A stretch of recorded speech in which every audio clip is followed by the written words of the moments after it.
تو شاید یہ سلسلہ اب بھی آگے قیامت تک چلے گا۔ تو فرمایا نہیں، انہو لا نبی بعدی، فرق یہ ہے اب میرے بعد کوئی نبی نہیں آئے گا۔ اب ذہن میں سوال تھا کہ اب کیا بنے گا اس امت کا، اس امت کی نیاں کون پار لگائے گا؟ دین کے اندر علماء آ جائیں گے، وہ قال اللہ قال رسول اللہ کی صدائیں لگائیں گے، لیکن معاشرے کے اندر کیا کسی اور کو بھی حق حاصل ہو سکتا ہے؟ مرحلہ نبوت جب ختم ہو جائے گا اب کیا بنے گا؟ تو رسول اللہ صلی اللہ تعالی علیہ وسلم نے ارشاد فرمایا ستکون خلفاء تکثر، فرمایا ہاں دروازے نبوت تو بند ہو جائے گا لیکن خلفاء جو ہیں وہ کثیر ہوں گے۔ اب صحابہ کرام علی مردوان اجمعین نے عرض کی فما تأمرنا یا رسول اللہ صلی اللہ علیہ وسلم، اب ہمارے لیے آپ کیا حکم دیتے ہیں؟ جب خلفاء آئیں گے وہ نظام امارت سنبھالیں گے، نظام سلطنت سنبھالیں گے، وہ تو ارباب اقتدار ہو جائیں گے، حکمران بن جائیں گے، لیکن رعایا کے لیے حکم کیا؟ جو ان کے ماتحت ہوں گے ان کے کیا حکم ہے؟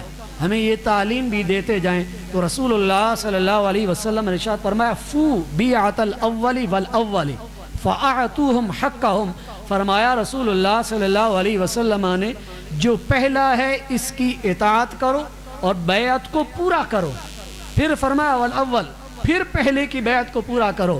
اگلی بات فرمائی فاعطوہم حقہم، صرف پہلے کی نہیں، جو بھی تم پر نگران بنایا جائے، جو بھی تم پر حکمران بنایا جائے، جو تمہارا خلیفہ ہو، سردار ہو، آقا ہو، گورنر ہو، جو تمہارا جو سربراہ ہو، فَأَعْتُوهُمْ حَقَّهُمْ، تم نے یہ کرنا ہے کہ ان کے حق کو پورا پورا ادا کرنا ہے۔ آقا کریم صلی اللہ تعالی علیہ وسلم نے ارشاد فرمایا اللہ ان سے پوچھ لے گا ان کا کیا ہے۔ یہاں حضور جو قانون دے رہے ہیں نا وہ حضور علیہ السلام کی قائدانہ بصیرت ہے۔ حضور فرمایا اعطوہم حقہم، نظام سلطنت تب چلے گا جب کسی کی بیعت کو پورا کیا جائے، جھگڑے نہ ہو، مسلمانوں کے اندر اجتماعیت ہو، وہ ٹکڑے ٹکڑے نہ ہو جائیں، وہ چھوٹی چھوٹی ٹولیوں میں تقسیم نہ ہو جائیں، ان کے اندر اتحاد ہو، امت کا شرازہ بکھرے نہیں، امت ایک وجود کی مانند ہونی چاہیے، ایک مضبوط دیوار کی مانند ہونی چاہیے۔ فرمایا تم نے یہ کرنا ہے، یوں نہیں کہ ٹکڑوں میں تقسیم ہو جانا، اجتماعیت۔ حتیٰ کہ سیدنا عبداللہ بن عباس رضی اللہ تعالیٰ عنہ فرماتے ہیں کہ رسول اللہ صلی اللہ علیہ وسلم نے ارشاد فرمایا اگر تمہیں کسی امیر کی جو نگران ہے تم پر، جو بادشاہ ہے، جو تمہارے اوپر گورنر ہے، سپہ سالار ہے، اگر اس کی کوئی بات ہو تمہیں ناپسند ہو، بری لگے، اب تم نے صبر کرنا ہے۔ بات یہاں دوری نہیں چھوڑی، وہ ہادی امت نبی رحمت صلی اللہ علیہ وسلم فرماتے ہیں صبر بھی کرنا ہے۔ فرمایا اگر تم میں سے کوئی ایک بالشت بھر بھی اپنے امیر سے الگ ہو جائے گا، راہ الگ لے جائے گا، اتحاد کو توڑے گا، جماعت کی جو برکت ہے اس کو جب چھوڑ دے گا، وہ اپنی الگ سے جب صورت اختیار کرے گا، فرمایا اگر اس پر مر گیا تو جاہلیت کی موت مرے گا۔ یہ تھا حضور کا قوم کو متحد کرنا اس دور کے اندر جب قومیں ایک دوسرے سے جنگ کے در پہ تھی، جب قومیں اس وقت تھیں جو قبیلوں میں تقسیم تھی، ان کو سنبھالنا مشکل تھا، جن کی 100 سالہ جنگیں تھیں، اوس اور خزرج کی لڑائیاں 120 سال سے زائد تھی، اس قوم کو متحد کرنا مشکل تھا، جن کی کمائی کا ذریعہ جنگ و جدال تھا، جن کی کمائی کا ذریعہ ڈاکہ زنی، رہ زنی، قتل و غارت تھا۔ اس قوم کو سمیٹنا جس قوم کے اندر لیڈرشپ کا نظام ہی کوئی نہیں تھا، جنہوں نے زندگی کے اندر بس چند لوگوں پر حکومت کی تھی، کوئی ایک پر، کوئی دو پر، کوئی چلو 5-6 افراد پر کر لیتے تھے۔ افسوس تو یہ تھا ایک خاندان بھی متحد نہیں تھا، ایک گھر کے افراد ہی متحد نہیں تھے۔ اس دور کے اندر میرے محبوب صلی اللہ علیہ وسلم نے اپنی قائدانہ بصیرت سے یہ بات بتائی ہے کہ قوم تب برکت والی بن سکتی ہے جب قوم اکٹھی ہو۔ اور تعلیم کیسے دی کہ رسول اللہ صلی اللہ تعالی علیہ وسلم فرمایا ید اللہ علی الجماع، جب جماعت پر رہو گے تو اللہ تعالیٰ کا دست قدرت تم پر رہے گا، تاکہ یہ سمجھ آئیں کہ اتحاد میں ہمارے لیے برکت ہے، ٹکڑے ٹکڑے نہ ہو جائیں، کیونکہ وہ مٹھی بھر تھے، چند تھے، غریب بھی تھے، نادار بھی تھے، اسلحہ بھی پورا نہیں ان کے پاس تھا، ان کے پاس کوئی لشکر بہترین نہیں تھا، کوئی لشکر جرار کوئی نہیں تھا، کوئی ان کے پاس ساز و سامان معاشی اعتبار سے استحکام نہیں تھا، لیکن پہلا سبق جو کائنات کے عظیم لیڈر نے دیا کہ کسی قوم کی ترقی کا سبب کیا ہے، کسی قوم کے عروج کا سبب کیا ہے، وہ قوم جو دشمن کی بہترین طاقت کو نیست و نابود کر سکتی ہے، جو معاشرے کے اندر ایک فرد کے ذریعے سے اٹھ کر کائنات میں ہلچل مچا سکتی ہے، جن کی حکومت فرد واحد سے اٹھ کر پوری کائنات کے چپے چپے میں جا سکتی ہے۔ آخر اس کامیابی کا راز کیا تھا؟ آخر اس عروج کے اندر رب نے کیا چیز رکھی تھی؟ وہ حکیمانہ انداز میرے محبوب صلی اللہ علیہ وسلم نے فرمایا۔ اور جب حضور نے آخری خطبہ قریب قریب دیا، یعنی ایک حجت الوداع ہے، صحابہ فرماتے ہیں ایک دفعہ حضور نے یہ خطبہ دیا، ہمیں لگا آج آخری خطبہ ہے، اور حضور نے خطبہ دیتے ہوئے آخر میں کیا فرمایا؟ فرمایا میرے صحابہ اوصیکم بتقوی اللہ عز وجل والسمع والطاعت وان تأمر علیکم عبد، فرمایا اے میرے صحابہ میں تمہیں تاکید کرتا ہوں، بطور وصیت تاکید ہے۔ تاکید کیا ہے؟ اللہ تعالیٰ سے ڈرتے رہنا ہے، دل میں تقوی ہو۔ جب خوف خدا ہوگا دنیا کے سارے خوف ختم ہو جائیں گے۔ جب دل کے اندر حکومت رب کی بس جائے گی، اب کسی کا روب باقی نہیں رہے گا۔ جب دل میں ایک خوف ہوگا کائنات کے سارے خوف ختم ہو جائیں گے۔ ایک کی حکومت دل پہ جب تسلیم کر لی تو بقیہ کسی کی حکومت تسلیم کرنے کی ضرورت نہیں ہوگی۔ تو فرمایا پہلی چیز اللہ کا تقوی، دوسری چیز والسمع والطاعت، تمہارا کام ہے جب امیر کچھ کہے سنو اور فوراً اطاعت کرو، آئیں بائیں شائیں نہیں، تب اتحاد رہے گا۔ تم اپنی سر تسلیم خم کرو، جو آقا نے کہہ دیا بس اس پر قبول ہو گیا۔ فرمایا وَإِن تَأَمَّرَ عَلَيْكُمْ عَبْدٌ، عرب کے لوگ تھے نا، سردار تھے، ان کے ہاں وجود تھا، میں سردار ہوں، میرا قبیلہ بڑا اونچا ہے، قبیلوں کی اقسام تھی، فلاں قبیلہ کتنا اونچا، فلاں کتنا اونچا۔ اس دور کے اندر حضور بتا رہے ہیں کہ لیڈرشپ کی اہمیت کیا؟ فرماتے ہیں اگرچہ ایک غلام تم پر امیر بن جائے، ایک غلام بھی امیر بن جائے، لیکن میں تربیت کر رہا ہوں کہ تم نے اطاعت لازم کرنی ہے۔ یہ چیز امت کا شیرازہ بکھرے گا نہیں، اتحاد کی کیفیت بن جائے گی، تم ایک سپر پاور بن کر نکلو گے، اتھارٹی اور قانون تمہارے پاس ہوگا۔ جب امت کا شیرازہ متحد ہوگا پھر ہر کوئی دیکھتے ہوئے سوچے گا کہ وہاں تو سیسا پلائی دیوار ہے، وہاں تو دراروں کی صورت ہی کوئی نہیں بن سکتی۔ تو یہ جو پہلی چیز رسول اللہ صلی اللہ علیہ وسلم نے بتائی کہ قوم اتحاد کے اندر ہے۔ اب قائدانہ صلاحیت کو اگر میں چھیڑوں یہ تقسیم والی ہے، لیکن کیونکہ وقت قلیل ہے میں ایک چیز تھوڑی سی عرض کرتا ہوں۔ جنگ کے اندر بھی قائد رہتا ہے، ہر موقع کے اندر۔ میرے مصطفیٰ کریم علیہ الصلوۃ والسلام نے جنگی حکمت عملی بھی بیان کی، فرمایا کہ جب دشمن تمہارے قریب نہ آئے اس سے پہلے تیر نہیں چھوڑنا، کیونکہ تیر ختم ہو جائیں گے، دشمن خبردار ہو جائے گا۔ جب دشمن بالکل قریب آ جائے دیکھو اب کوئی تیر ضائع نہیں جائے گا، ایک تیر بھی تب استعمال کرنا ہے جب دشمن قریب ہو جائے۔ اسلحے کی حفاظت بتا رہے ہیں، دیکھیں نا ایک عظیم سپہ سالار، حضور کی زندگی کو اگر ایک عسکری اعتبار سے لیا جائے ایک الگ موضوع ہے کہ میرے محبوب صلی اللہ علیہ وسلم بہترین سپہ سالار تھے، ایک بہترین جرنیل تھے، جنہوں نے قوم کو بتایا کہ جنگ لڑتے کیسے ہیں، دشمن کو ہراتے کیسے ہیں، دشمن پر روب کیسے ڈالتے ہیں۔ اسی طرح دیکھیں اسلام کا اصول ہے کہ جب چوری کرے کوئی 10 درہم یا سے زیادہ اس کا ہاتھ کاٹا جاتا ہے۔ قانون یہی ہے السارق والسارقۃ فاقطعوا ایدیہما جزاء بما کسبا نکالا من اللہ، قانون قدرت یہی ہے۔ لیکن مختار کل آقا صلی اللہ علیہ وسلم آپ نے فرمایا جنگ کے دوران کوئی چوری کر بھی لے حد کی صورت میں اس کا ہاتھ نہیں کاٹا جائے گا کہ ایک بندہ ہمارا مفلوج ہو جائے گا۔ یہ بہترین صلاحیت جنگ کے اندر ہے، ویسے قانون کاٹنا ہے لیکن جنگ ہے نہیں۔ اور ہم دیکھتے ہیں جنگ قادسیہ کے اندر صرف میں ایک چیز، جب حضرت سیدنا سعد بن ابی وقاص رضی اللہ تعالیٰ نے ایک شخص کو قید کیا ہوا ہے، جنگ عروج پر ہے، وہ شخص آپ کی بیوی سے عرض کرتا ہے میں بعد میں آ کر خود قید ہو جاؤں گا، اب دشمن کے ساتھ لڑنے کی ضرورت ہے، مجھے آزاد کر دیا جائے۔ جنہوں نے تربیت حضور علیہ الصلوۃ والسلام سے لی ہوئی تھی انہوں نے آزاد کر دیا، لیکن وہ شخص بھی وعدے کا پکا تھا، گئے دشمن کی صفوں کے اندر گھس گئے۔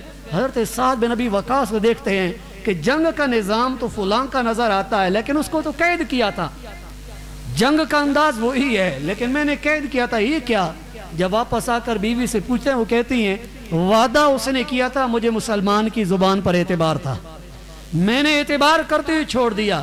اور وہ بندہ بھی کیسا قول کا سچا تھا، جنگ لڑی، یہ نہیں سوچا کہ تلوار کے جوہر میں نے دکھائے، نہیں، جنگ لڑی، واپس آ کر خود ہی بیڑیاں ڈال لی اور کہا میں نے وعدہ کیا تھا، وعدے کے مطابق میں نے بیڑیاں خود ہی پہن لی ہیں۔ یہ جو ان کے اندر چیز ڈالی تھی، یہ میرے مصطفیٰ کریم علیہ السلام کی وہ قائدانہ صلاحیت تھی جو ایک سیاسی بندے کے لیے ضرورت ہے۔ سیاست کے لیے جو سیاسی لیڈر ہے، جہاں یہ بات ضروری، وہاں اس کے لیے یہ بات بھی ضروری ہے کہ دور اندیش ہو، جلد باز نہ ہو، عجلت پسند نہ ہو، وہ جلدی فیصلے نہ کرتا ہو، وہ ہر فیصلے کو گہرائی سے دیکھے، وہ دور سے دیکھے، وہ فیصلے کی ابتدا نہ دیکھے، وہ فیصلے کی انتہا کو دیکھے، وہ اپنی طاقت کو نہ دیکھے، وہ دیکھے جو فیصلہ کروں گا اس کا ثمرہ کیا نکلے گا، اس کا رزلٹ کیا نکلے گا۔ ہم اس باب کے اندر بھی جب دیکھتے ہیں تو صحاح ستہ کے اندر ہی بہت ساری احادیث مبارکہ ہیں رسول اللہ صلی اللہ علیہ وسلم کے متعلق۔ ام عائشہ صدیقہ رضی اللہ تعالیٰ فرماتی ہیں، میں نے ایک دفعہ حضور علیہ السلام سے پوچھا، یا رسول اللہ صلی اللہ علیہ وسلم، حتیم پاک کعبہ کے اندر ہے یا الگ ہے؟ حضور علیہ السلام نے فرمایا یہ کعبہ کے اندر ہے۔ میں نے عرض کی کہ یہ دروازہ کعبے کا اونچا کیوں؟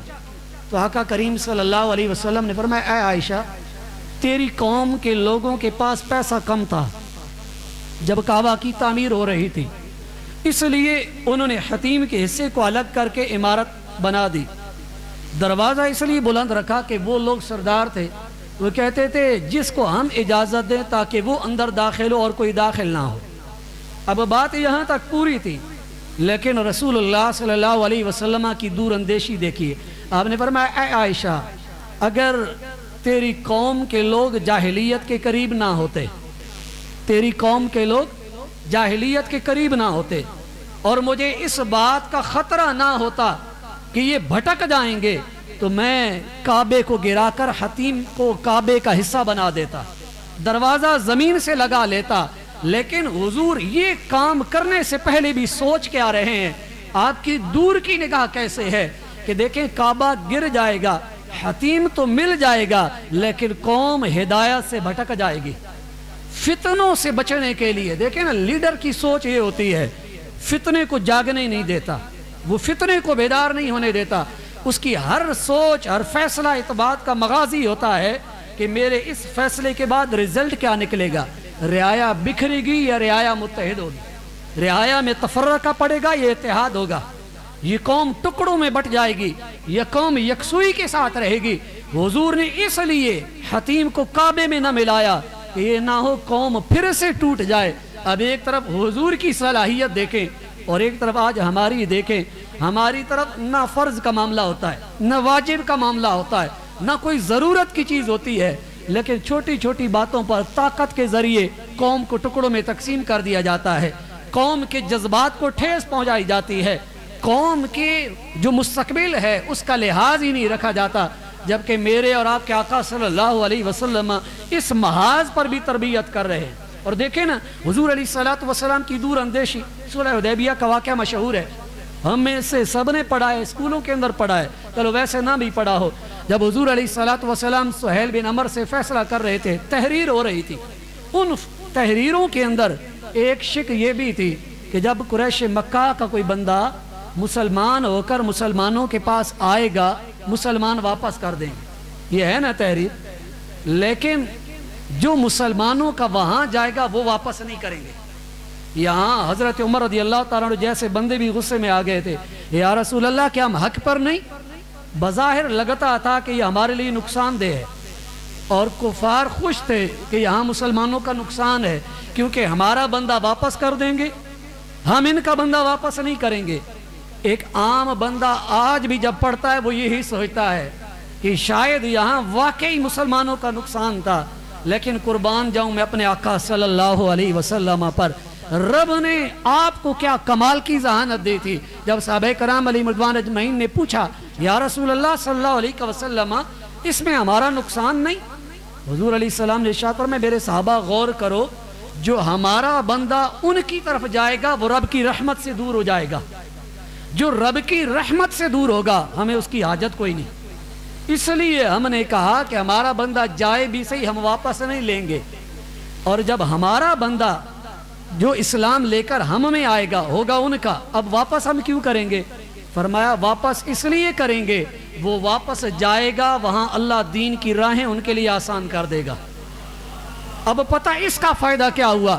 جب مسلمان آتے مدینے کے اندر حضور کی دیدار سے مشرف ہوتے، صحابہ کی جانیں ساری دیکھتے، پھر کیا ہوتا؟ وہ جاتے مکے کے اندر تبلیغ شروع کر دیتے. ایک تعداد غلاموں کی وہ بھی تھی جو مکے واپس بھی نہیں گئے، جو مدینے میں نہیں رہے، انہوں نے راستے کے اندر اپنی عسکری ایک پورا نظام بنا لیا. جب رب نے فرمایا لقد صدق اللہ رسولہ الرؤیا بالحق، جب رب نے محبوب کا خواب سچا کیا اور وہ حضور کا فیصلہ فتح مکہ کا سبب بن گئے. یہ دور اندیشی تھی حضور کا. دیکھیں اس وقت یہ لگتا تھا مسلمانوں کا نقصان ہے، لیکن حضور جانتے تھے جائیں گے مکہ کے اندر واپس. ایک سوچ پیدا ہوگی مسلمانوں کی، کتنی سوچ میں وسعت ہے، یہ لوگوں کو تربیت دیں گے. مسلمانوں میں یہ نظام ہے، حضور کی تربیت یوں ہے جس چیز کو روکنا چاہتے تھے گھر کے اندر سے وہی چراغ روشن ہو جائیں گے. تو یہ میرے محبوب صلی اللہ علیہ وسلم کی دور اندیشی تھی. اسی طرح ایک اور چیز سیرت کی کتابوں میں بڑی طوالت کے ساتھ ہے کہ حضور علیہ السلام جب مدینے کے اندر گئے، یہودیوں کے ساتھ آپ نے کیا معاہدہ کیا؟ سیرت کی کتابوں میں تقریباً 33 شکیں بیان کی گئی کہ جو حضور علیہ السلام نے معاہدہ ان کے ساتھ کیا. خلاصہ میں آپ کے سامنے رکھتا ہوں. معاہدہ کیا تھا؟ معاہدہ یہ تھا، ایک سیاستہ کے اندر روایت ہے اور ایک پوری سیرت کے اندر خلاصہ ہے. سیاستہ کے اندر جو روایت ہے اس کا مضمون اس طرح ہے کہ حضور علیہ السلام جب مدینہ میں گئے، قریش مکہ نے وہاں کے یہودیوں اور جو وہاں کے مشرک تھے ان کو کہا تم نے ہمارے بندوں کو پناہ دے دی، تم کلے والے لوگ ہو، مضبوط لوگ ہو، ان کے ساتھ جنگ کرو ورنہ ہمارا لشکر آئے گا تم پر حملہ آور ہو جائے گا، تمہاری عزت پامال کر دے گا، تمہارے قلعوں پر قبضہ کر لے گا. یہودیوں میں ہلچل مچ گئی. انہوں نے کہا ٹھیک ہے جنگ کریں گے. جب یہ بات حضور علیہ السلام تک پہنچی، دور اندیشی دیکھے، حضور ان کے پاس گئے اور کہا قریش کی دھمکیوں سے تم ڈر کر جو فیصلہ کرنے لگے ہو یہ اس سے بڑا نقصان ہے. دیکھیں سمجھایا بھی ہے، دھمکی بھی دے دی اور محسوس بھی نہیں ہوا. فرمایا تم قریش کی دھمکیوں سے ڈر رہے ہو، تم یہ نہیں جانتے ادھر سے ڈرو گے ادھر اپنے بھائیوں کے گلا کاٹو گے. یہ بعض یہودیوں کو سمجھ میں آ گئی کہ مسلمانوں کے اندر ہمارے بھائی، ہماری خاندان کے لوگ. جب یہ بات ان تک پہنچی انہوں نے کہا ٹھیک ہے ہم نہیں لڑیں گے. کچھ عرصہ بعد پھر وہ اکٹھے ہو گئے. جب پھر ان کو دھمکی دی گئی انہوں نے لڑنے کا سوچ لیا.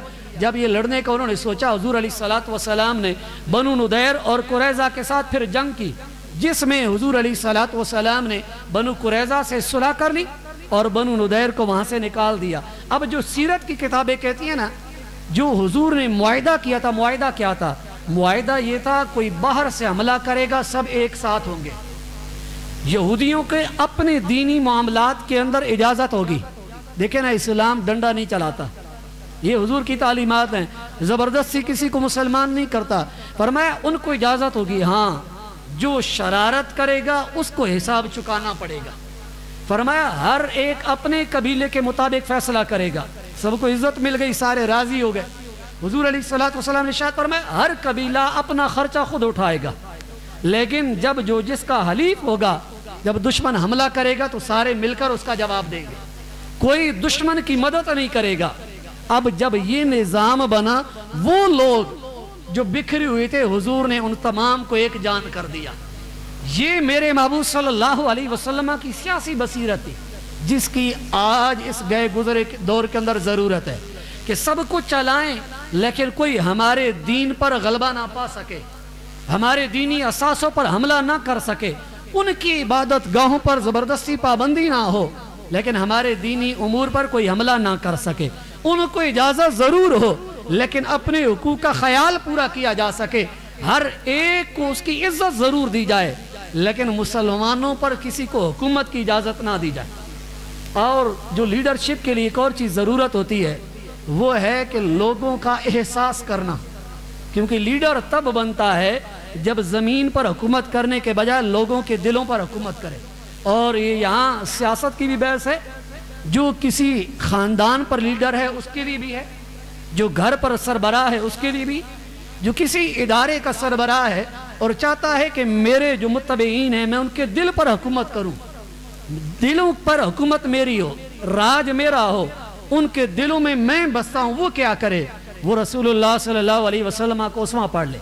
حضور علیہ السلام کے ایک نابینا صحابی تھے، حضرت سیدنا عتبان بن مالک رضی اللہ تعالیٰ عنہ، عرض کرتے ہیں یا رسول اللہ صلی اللہ علیہ وسلم میں نابینا ہوں، میں ایک قوم میں نماز پڑھاتا ہوں، درمیان میں وادی ہے، جب بارش ہوتی ہے میں ان تک جا نہیں سکتا، آپ کرم فرمائیں میرے گھر میں قدم رنجیدہ فرما دیں، جس جگہ آپ نماز پڑھیں گے میں مصلی کی جگہ بنا لوں گا۔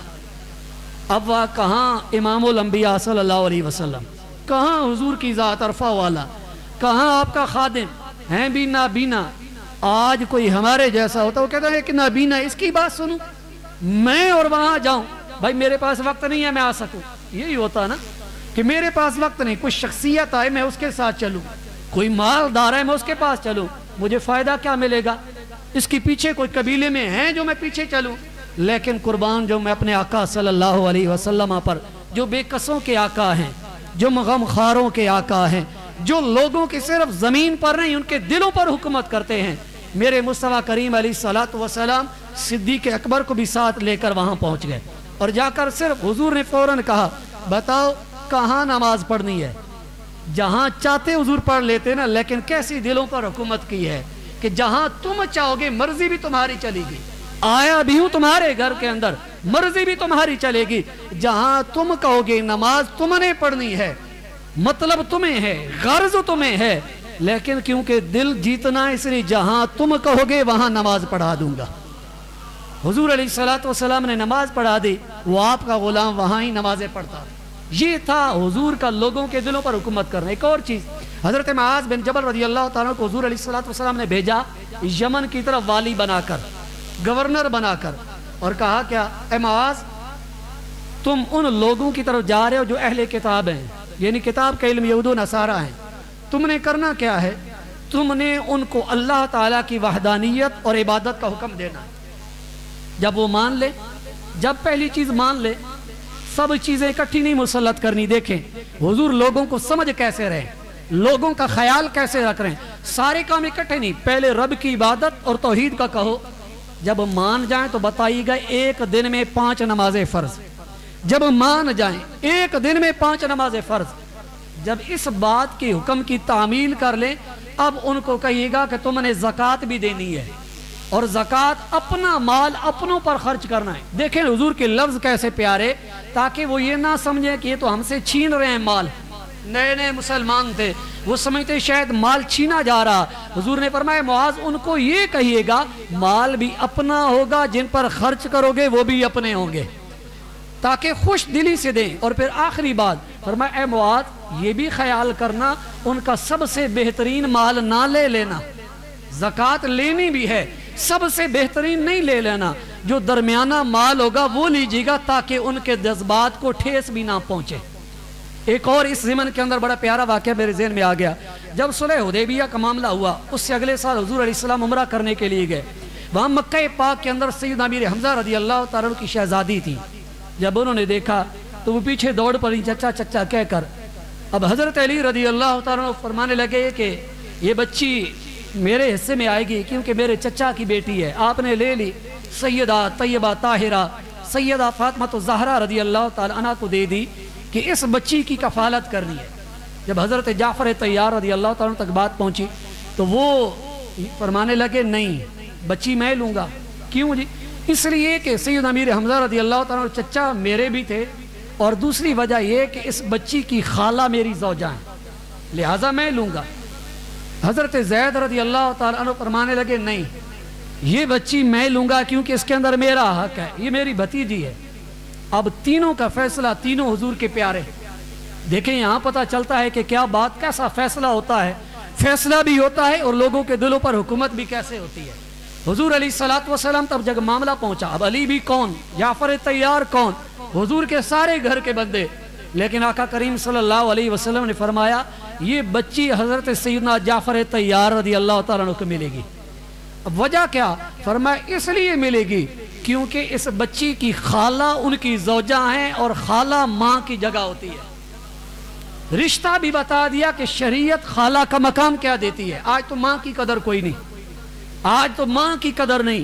میرے مصطفیٰ فرما رہے ہیں کہ جو تمہاری خالہ ہے یہ بھی ماں کے درجے کے اندر ہے, بچی کی کفالت کی ذمہ دارہ بھی وہ ہوگی. یہ فیصلہ تو فرما دیا, لیکن اب تھا دلوں پر حکومت کرنا جو ہم سے رہ جاتا ہے. حق بھی بات ہو گئی, اور اب دل کیسے بڑھائے. حضرت علی رضی اللہ تعالیٰ عنہ فرمایا اے علی تم گھبراؤ نہیں, میں تم سے ہوں تم مجھ سے ہو. یہاں سبحان اللہ کہنے والی بات تھی. ویسے دیکھیں نا, فیصلہ حق پر کیا لیکن دل کو بھی حوصلہ دیا, اور یہ بھی فرمایا اے علی تاکہ دل ٹوٹے نہیں نا. آج ہم توڑ دیتے ہیں, آج ہمارے ہاں سب سے آسان کام دل توڑنا ہے, باقی کم بات کی بات ہوتی ہے. لیکن میرے مصطفیٰ کریم علیہ الصلوۃ والسلام فیصلہ بھی حق پر کرتے ہیں, دل بھی نہیں ٹوٹنے دیتے.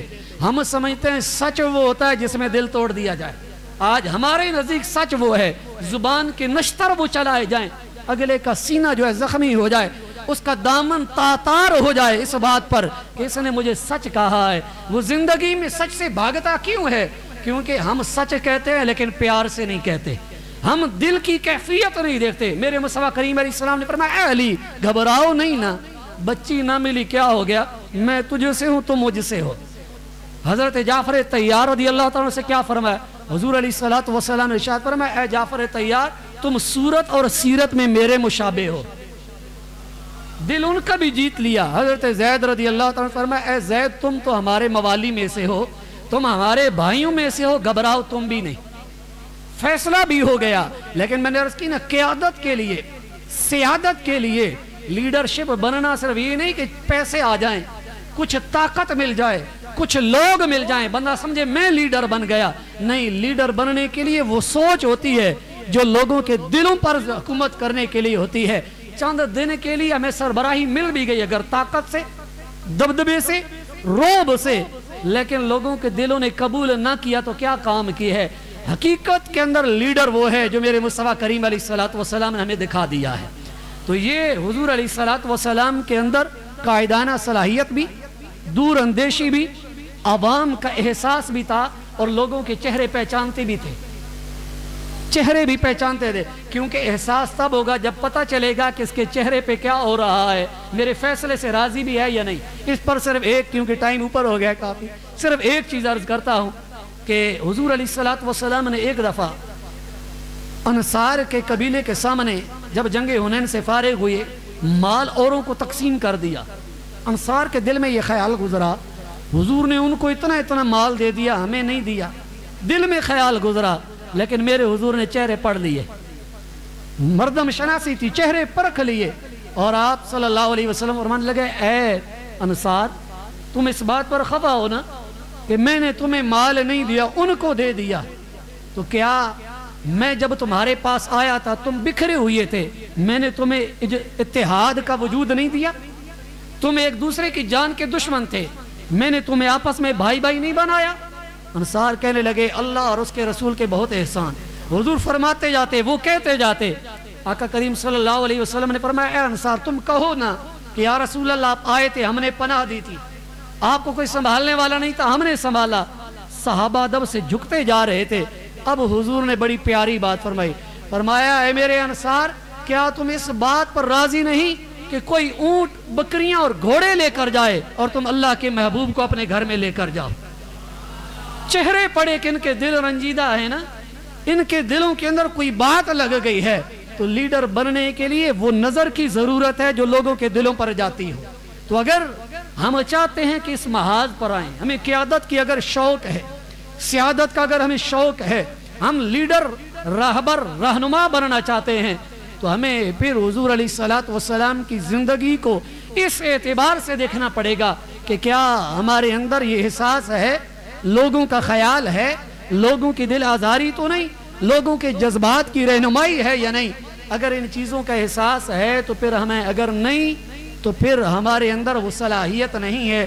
تو ہمیں رسول اللہ صلی اللہ علیہ وسلم کی زندگی اس بات پر بھی بتاتی ہے کہ لَقَدْ كَانَ لَكُمْ فِي رَسُولِ اللَّهِ أُسْوَةٌ حَسَنَةٌ. زندگی کے جس موڑ پر بھی تم آؤ, رسالت کی خوشبو سے اسی محاذ پر تمہاری روح کو معطر کر دیا جائے گا. اللہ کریم عز و جل کی بارگاہ میں عرض گزار ہوں رب کریم عز و جل رسول اللہ صلی اللہ علیہ وسلم کے اسوہ کو اپنانے کی توفیق عطا فرمائے، آمین بجاہ نبی الامین صلی اللہ تعالی علیہ وسلم۔